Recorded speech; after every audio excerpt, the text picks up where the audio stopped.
You know that feeling, right? That feeling when you're just stuck. Caught in a loop, maybe. Hmm. You're trying so hard to change something, break a pattern, but, Yeah. well, your best efforts just aren't getting you there. Yeah, that feeling of hitting a wall again and again. Exactly. Yeah. Well, today we're doing a deep dive into a framework that's really designed to help break free from those cycles. Okay. We're talking about fundamentally remaking your inner world, Hmm. which, then kind of reshapes your outer reality too. Right, the inner drives the outer. So our mission today is to really explore step 11 of the 12 steps. Ah, step 11, prayer and meditation. Precisely, those daily disciplines. And we want to connect them directly to the ideas of spiritual experience and psychic change that were described by William James. The philosopher and psychologist. Yeah, that's a fascinating link. It really is. And the key thing here, the lens we're using, is that we're trying to look beyond specific religious dogma. Okay. So not about promoting one belief system. Not at all. It's about understanding how these practices, prayer, meditation, create the sort of psychological and, well, spiritual conditions needed for real, lasting transformation. The underlying mechanics of change. Think of it like a blueprint. A blueprint for, I don't know, internal alchemy, remaking the self from the inside out. I like that. An inner blueprint. And we've got some great sources lined up, classic recovery stuff like the Big Book of Alcoholics Anonymous, 12 Steps and 12 Traditions. The foundational texts. Yeah, and then insights from people like Gabor Mate, James Allen, and of course William James himself, especially his big work, The Varieties of Religious Experience. Quite a mix. Psychology, philosophy, recovery experience. We're aiming to pull out the key nuggets, offer a clear, concise understanding of how this interchange actually happens. And I think what's really important here, as you said, is that this isn't about us telling anyone what to believe. No. It's about looking at these universal human experiences of change. People have been trying to transform their inner lives for centuries, right? Absolutely. And these different sources, they just offer these unique, sometimes surprisingly similar perspectives on how that happens. It's the how we're interested in. The practical mechanics. Exactly, the sort of psychological architecture of getting unstuck, of finding a different way to live. Okay, let's dive in then. For anyone familiar with the 12 steps, the early steps are, well, they're intense. Definitely foundational. You've got step 1, admitting powerlessness. That shattering of denial. Chuck C. talks about facing those uncomfortable truths, right? Yeah, seeing those ingrained patterns you didn't want to see. Then step 2, coming to believe in a power greater than ourselves, which Daily Reflections calls a glorious release from trying to do it all alone. That shift from isolation to possibility, crucial. Step 3 is making the decision, turning things over, a radical shift. It is. And then 4, the moral inventory. That fearless honesty, Russell Brand mentions it, revealing that twisted system of beliefs. Getting underneath the surface behaviors. Right. And step 5, admitting it all, shedding that terrible sense of isolation, as the Little Red Book study guide says, finding kinship. Connection with a higher power, with other people. Great. Breaking the isolation. So these first steps, they're like demolition work almost, clearing the ground. Yeah. Breaking down the ego's defenses. They create a space, don't they? A kind of vacuum. Exactly. An urgent vacuum. A space that needs filling, that's crying out for something different. Direction. Connection. Mm-hmm. But once that clearing happens, once the wreckage is acknowledged, the whole focus shifts From problem identification. to actively cultivating an inner solution on a daily basis. And that's where step 11 comes right in. That's precisely it. Yeah, that idea of the urgent vacuum is powerful because so often the root of the problem, especially with things like addiction, isn't just the behavior itself. Right. It's deeper. It's what you might call a disordered sense of self. Ernest Kurtz in Not God, he really nails this. The not God concept. Yeah, the idea that the human being is not God, not absolute, not infinite, we're limited. And healing, real change, it starts with accepting that limitation. Humbly. Accepting you're not the center of the universe. Pretty much. And there's often that weird paradox. Kurtz also points out the I'm a very special worm idea. Ah, I know that one. It's that mix, right? An inflated ego, I'm different, I can figure this out myself. But underneath, there's this deep self-loathing. That internal conflict. Keeps you stuck. Totally. It's a cycle. And this ties in so well with James Allen's As a Man Thinketh. He says we're buffeted by circumstances as long as we think we're just, victims of external forces. Life happening to us. Exactly. But the big shift, Allen says, comes when you realize you're a creative power, that you can influence things from the inside. Command the hidden soil and seeds of your being? That's the phrase, isn't it? That's the one. It means your mind isn't just passive. It shapes things. Your thoughts, good or bad, they produce results. On your character, yes, but also on your circumstances. So changing the outside starts with changing the inside, the thoughts. Precisely. It's an internal renovation job. And step 11 provides the tools and the framework for that sustained internal work. Okay, so let's look at those tools. Step 11 itself, it says, sought through prayer and meditation to improve our conscious contact with God as we understood him, praying only for knowledge of his will for us and the power to carry that out. Every part of that is loaded with meaning. It really is. First, sought through prayer and meditation. The word sought implies action, doesn't it? Consistent effort. Not passive waiting, it's discipline. Like 24 hours a day calls it a quiet time apart. You have to make the time, initiate it. Right. It's deliberate. Then, to improve our conscious contact. Conscious contact. Yeah. Not just vague belief, but an active, aware connection. With God as we understood him. That phrase is huge. Absolutely central. It makes it personal, non-dogmatic. It's about your understanding, your relationship. Whatever that looks like for you. Spiritual, psychological. The big book even encourages laying aside prejudice, right? Mm-hmm. Acknowledging that various faiths offer purpose, even with human flaws. The key is finding your connection. Your sense of the divine, or a guiding principle.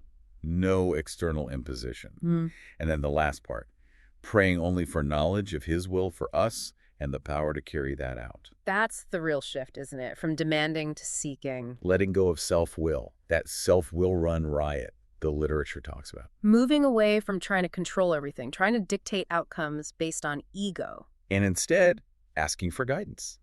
Asking for the power to follow that guidance. It's surrender in a way. A surrender of personal agendas, yeah. Trusting there's a wiser perspective than your own immediate desires or fears. It's a big ask, but transformative. And that phrase, as we understood him, it's just so crucial for making it accessible. It connects beautifully with William James. How so? Well, James, in Varieties, he defined religion very broadly. It wasn't about doctrines or churches for him, primarily. What was it about then? It was about the individual's relation to whatever they may consider the divine. The personal experience was key. Everything else was secondary. The immediate personal connection. Exactly. And divine for James didn't even have to mean a specific concrete God, Really? He talked about the immanent divinity in things like a sense of sacredness in nature or humanity, or even just the spiritual structure of the universe, some kind of inherent order or guiding principle. So it opens the door really wide. Completely. Agnostics, atheists, people from any background or none, they can engage with the spirit of the step because it focuses on that personal, experiential connection to something bigger, wiser, more purposeful than the isolated self. It removes that pressure of conforming to a specific belief. Right. That flexibility is key to its power. And the benefits aren't just theoretical, are they? Yeah. The sources are clear about the results. Oh, definitely. Daily Reflections says maintaining that spiritual condition requires prayer and meditation. It's the single most important way to improve that conscious contact. Not just a nice idea, but essential maintenance. And the 12 and 12 states flat out, the actual good results of prayer are beyond question. They're matters of knowledge and experience. What kind of results? Things like finding strength not ordinarily their own. Resilience you didn't know you had. Yeah. And wisdom beyond their usual capability. Intuition. Guidance. Something like that. Yeah. And maybe most importantly, a peace of mind which can stand firm in the face of difficult circumstances. Inner stability, even when things outside are chaotic. That's the promise. And it's a daily reprieve, remember, contingent on keeping up that spiritual condition. It's ongoing. Not a one-and-done fix. Not at all. It's a way of living. It really highlights the shift away from that state of being all alone, that self-will run riot you mentioned earlier. That exhausting state where your own ego is calling all the shots, often leading you straight into a wall. And step 2 cracks that open, right? Accepting help from a higher power. That lays the groundwork. It does. It breaks the illusion of total self-sufficiency.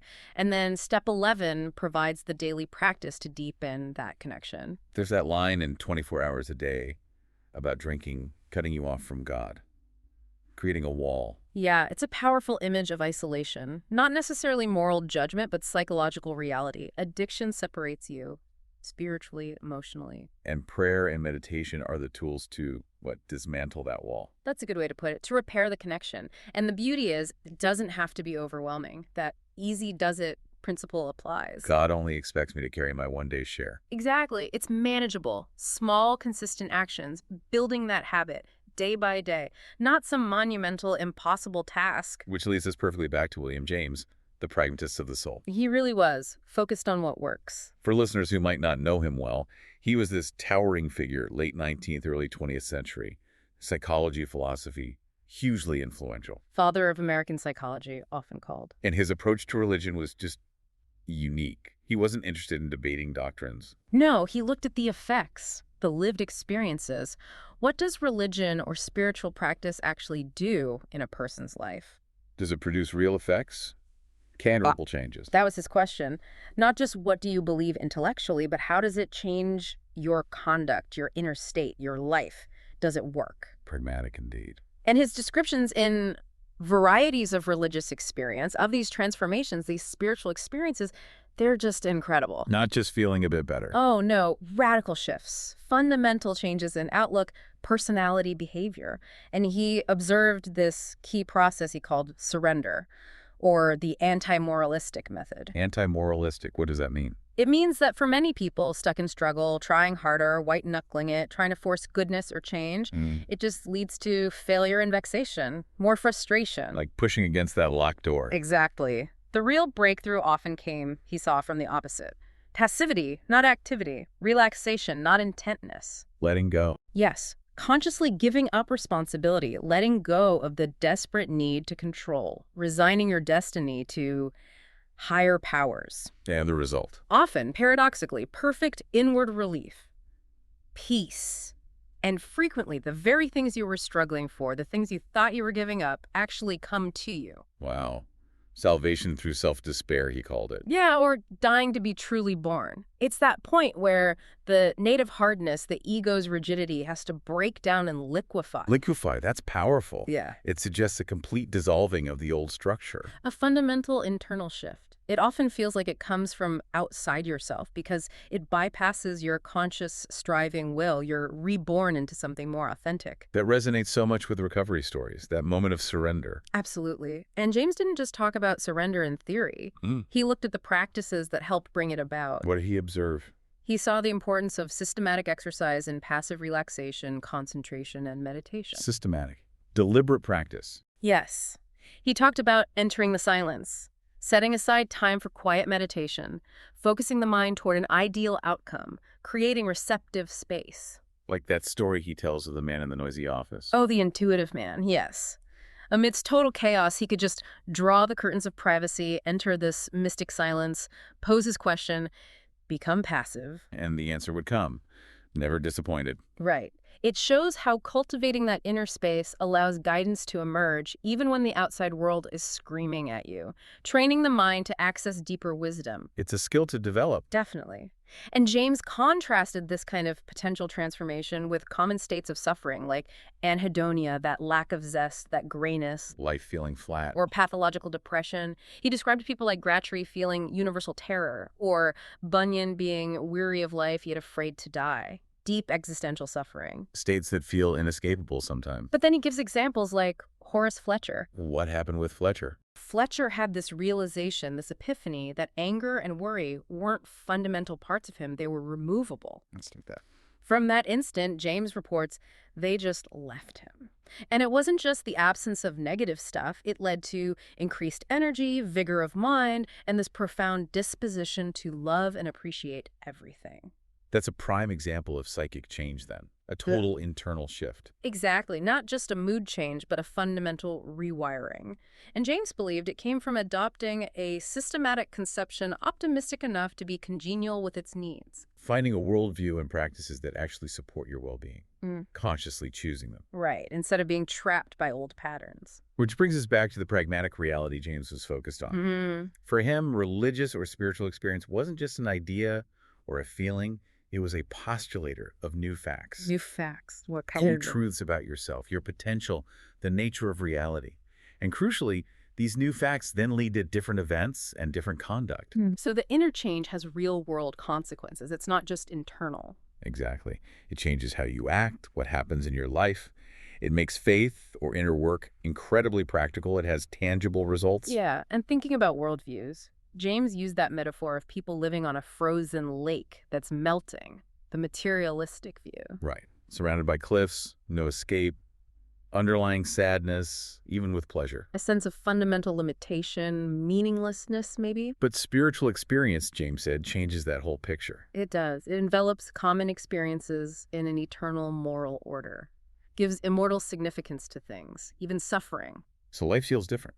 Days pass by with zest. They thrill with remoter values. There's a sense of deeper meaning and purpose infusing everything. And he described this shift as consciousness moving from just sense perception To seership. Not magic, but deeper insight, seeing underlying patterns, connections, a spiritual structure. inner vision guiding your choices. Yes. Beyond just reacting to the surface, he called it an exercise of power, leading to a real spirit of peace, a new way of being. Okay, this is where it all comes together, isn't it? Bridging James's insights with Step 11. Absolutely. Because Step 11's daily practice, prayer and meditation, it looks exactly like the passive relaxation, concentration, and meditation James saw as critical for that inner change. It's the practical application. It's the deliberate method for shifting out of that insanity and ego, that frantic self-will, And into that receptive state where the native hardness can soften, can liquefy, as James put it. creating space for guidance, for a different way of being to emerge. The daily practice is the path to experiencing that surrender James talked about. It's out to. And it gets beyond just willpower, which is where so many people get stuck. Right, trying harder doesn't always work. Richard Peabody, in The Common Sense of Drinking, pointed out that habit of thought is more powerful than will. Habit of thought, that's key. It means just trying to stop or trying to be good often fails because the underlying thought patterns, the mental grooves, are still running the show. Willpower gets overridden. Your automatic thoughts take over. Exactly. Emmett Fox hammered this home too in the Sermon on the Mount. What really matters is thought. Thoughts are things. Thoughts literally are things, he said. Every action starts with the thought. So if you want to change the actions, the circumstances, you have to change the thoughts. And Step 11 does that directly. Yes, by guiding you to align your thoughts through prayer and meditation with a higher power's will, it redirects that energy, that stubbornness Peabody mentioned, from destructive patterns to constructive ones. Re-engineering the thinking process itself. Fundamentally. And this inner work directly tackles what Gabor Mate talks about, doesn't it? Yeah. How it's not the past events, but how we let them define us now. Precisely. Mate says it's the way we have allowed past events to define how we see and experience ourselves in the present. That's where the suffering lies. And Step 11's focus on conscious contact, on a different perspective, offers a way to rewrite that self-definition. To break free from the past's grip on the present self-image. Holly Whitaker also stresses needing a holistic approach, changing negative thought patterns, finding meaning, connecting to something greater. And Step 11 is a direct route to that connecting to something greater. Yeah. And Russell Brand realizing his problem was a twisted system of beliefs from trauma and shame. And prayer and meditation within the steps are the tools to dismantle those beliefs. It's like Chuck C's new pair of glasses, seeing everything differently, hope, serenity, purpose. That is psychic change in action, day-to-day transformation. That's all about liberation then, liberation from the bondage of self. That's a central theme. The language of the heart says that whole philosophy of self-sufficiency has to go, not by willpower, but by developing willingness. Willingness to accept a new way of living. Yeah. And Step 7 points to self-centered fear as the root of our defects. Fear driving the bus. So reducing demands, moving towards others, towards God, with humility that reduces the fear. And Step 5, admitting things, breaks that isolation, creates kinship.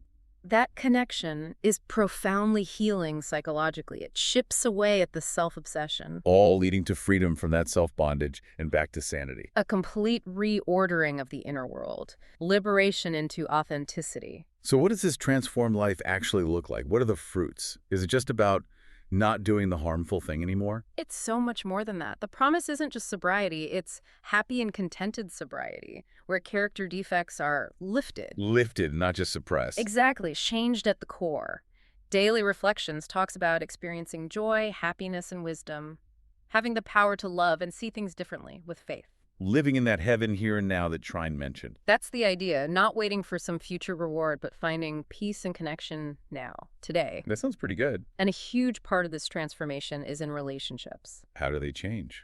Well, addiction often feels unhealthy dynamics dominating, depending, seeking security in controlling ways. Right, and the substance gives that illusion of connection, but leaves you feeling more separate later. Exactly. The spiritual path, fostered by Step 11, teaches how to form true partnership, how to be open, vulnerable, Which builds real intimacy. and increases self-worth because Yeah. you're connecting authentically, not out of neediness or control. Plus, letting go of resentments. The emotional toxins. Yeah. 24 hours a day says they cause frustration, inner conflict, neurosis. Releasing them allows God's grace or just positive energy and connection to flow. So healthier, realer relationships. A move from isolation to real belonging. And the ultimate outcome seems to be purpose. Yes. Service. The 12 and 12 says the joy of living is the theme of the 12th step. Action is key. Carrying this message and practicing these principles in all our affairs. Taking it out into the world and that giving, that service, asking no rewards, that's the ultimate sign of the psychic change, moving beyond self-centeredness. Trine's point about living only for yourself being a dwarfed, stunted life. Right. But through service, your own life is increased and enriched 1,000-fold. You find meaning and purpose in the giving. It's a totally different orientation to life. And ultimately, it's about discovering who you really are, finding that true self. Freedom to be me, as Daily Reflections puts it, the best version of yourself. Exactly. Maturing, learning acceptance, growing into adulthood in the best sense. So this deep dive, looking at Step 11 through the lens of William James. It really shows that prayer and meditation aren't just rituals. They're pragmatic psychological tools, An engine for profound internal restructuring. leading to peace, connection, purpose, real human flourishing. Okay, let's recap briefly.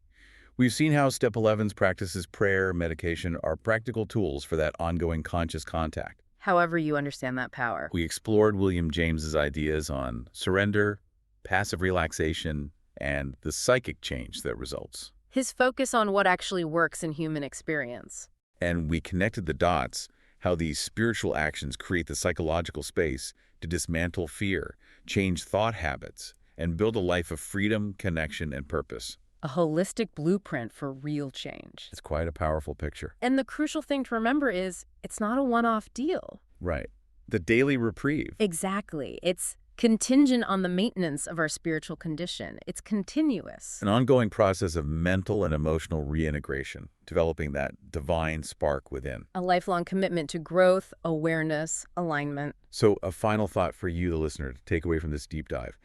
If William James was right, that genuine spiritual experience leads to seeing new facts and demands different conduct. What new facts might your consistent inner work, whatever form it takes, reveal about your life, your potential, your purpose? And what different conduct might those new facts then require of you? Yeah. What does it really mean in your own life to follow James Allen's challenge, to choose your thoughts, and so indirectly, yes, surely, shape your circumstances? It's worth reflecting on, isn't it? Your own thought patterns and how shifting that inner focus using the wisdom of Step 11 in James might unlock a whole new quality of life. Peace, purpose, connection. It's quite an invitation.